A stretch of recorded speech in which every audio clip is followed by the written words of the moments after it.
So 1857 revolt అంటే ఇక్కడ ఏంటి అంటే 1857 సిపాయిల తిరుగుబాటు అని అంటాం.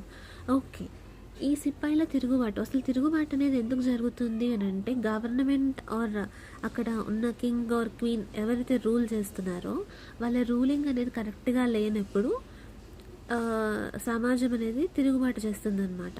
సో ఇక్కడ సిపాయిల తిరుగుబాటు స్టార్ట్ అయింది.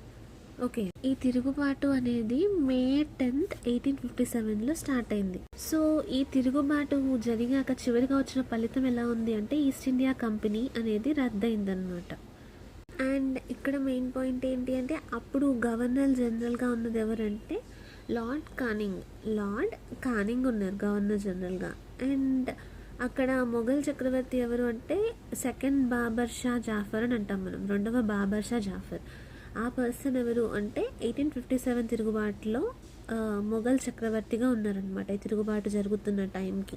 అండ్ ఈ తిరుగుబాటుకు గల వేరియస్ కాజెస్ ఉంటాయి కదా, ప్రధాన కారణాలు ఏంటో మీకు ఐడియా ఉందా? ఒక్క నిమిషం.